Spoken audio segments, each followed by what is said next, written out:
잠시만 차 한 잔의 여유를 용서해야 합니다. 자기 자신에게 줄 수 있는 가장 최고의 선물이 용서입니다.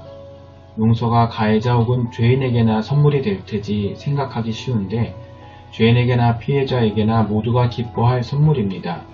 내가 죄인이라면 용서받아 살 수 있는 길을 얻을 수 있고 내가 피해자라면 용서하여 고귀한 삶의 의미를 얻을 수 있기 때문입니다. 사실 가해자나 피해자나 하나님 앞에서 모두 죄인입니다. 그래서 인간은 용서의 양면성을 경험할 수 있는 존재입니다. 그런데 과연 용서가 자기 자신에게 선물일 수 있을까요? 용서받는 사람이라면 모를까? 용서하는 사람에게 무슨 유익이 있을까 싶습니다. 피해자에게 가해자를 용서하라고 무턱대고 강요할 수 없습니다. 누가 감히 피해자의 고통을 능히 헤아리고 참아내라 감당하라 말할 수 있겠습니까? 우리는 회개하여 용서받는다는 교리를 너무 쉽게 생각합니다. 이 교리는 마치 하나님이 죄악으로 인해 고통당한 피해자보다 가해자를 용서하는 일에 더 큰 관심을 가진 것처럼 오해하게 만듭니다. 분명 죄인이자 가해자인 사람을 위해 하나님은 용서 비는 일을 허락하십니다. 회개를 주셔서 살 길을 열어주십니다. 그러나 성경에 따르면 용서 비는 일에는 죄값 외에도 충분한 보상과 배상이 따라야 합니다. 그럼 죄인이자 피해자인 사람을 위한 하나님의 긍휼은 무엇일까요? 용서하는 일입니다. 용서하는 일은 하나님의 성품에 연합하는 의의 길, 생명의 길과 직결됩니다. 하나님은 자기 이름을 위해 죄인을 의의 길로 인도하십니다.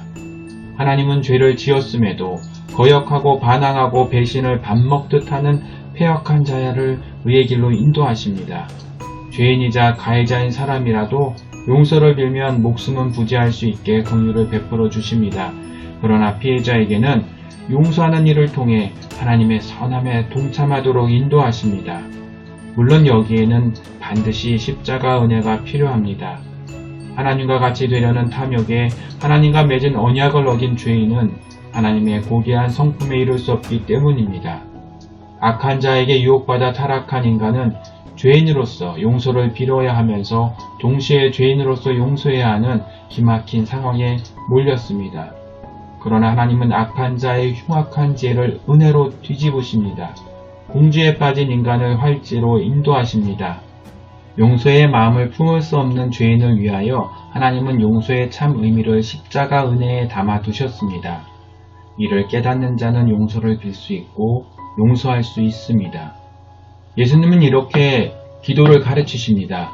우리가 우리에게 죄 지은 자를 용서해 준 것 같이 우리 죄를 사하여 주소서. 죄값은 일종의 갚아야 할 빚입니다. 하나님은 빚을 갚을 수 없는 자를 탕감해 주십니다. 그리고 우리에게 빚진 자를 탕감해 주라고 부탁하십니다. 예수님은 십자가 위에서 자기의 벗은 옷을 나누며 희롱하고 창으로 찌를 자를 용서하신 분입니다. 용서를 빌지 않고 적반하장인 파렴치 않을 용서하신 분이 하나님입니다. 하나님은 갚을 수 없는 죄의 빚을 탕감해 주셔서 용서받을 수 있는 길을 열어주십니다. 그러므로 우리는 탕감받았을지라도 빚을 갚듯 회개해야 합니다. 또한 하나님은 용서할 수 없는 악행을 당했어도 용서를 베풀도록 인도해 주십니다. 그 길은 생명의 길이요 의의 길이며 하늘에 계신 너희 아버지의 온전하신과 같이 너희도 온전하라 하신 말씀의 성취이기 때문입니다. 십자가의 은혜 안에 담긴 용서, 그 용서에 담긴 하나님의 마음은 가해자인 죄인을 향한 긍휼이며 피해자인 죄인을 향한 사랑입니다. 용서를 빌지 않을지라도 용서할 때 하나님은 그 용서를 최고의 선물로 만들어 주십니다. 하나님은 용서를 우리에게 베푸셨고 또한 서로에게 베풀라고 말씀하십니다.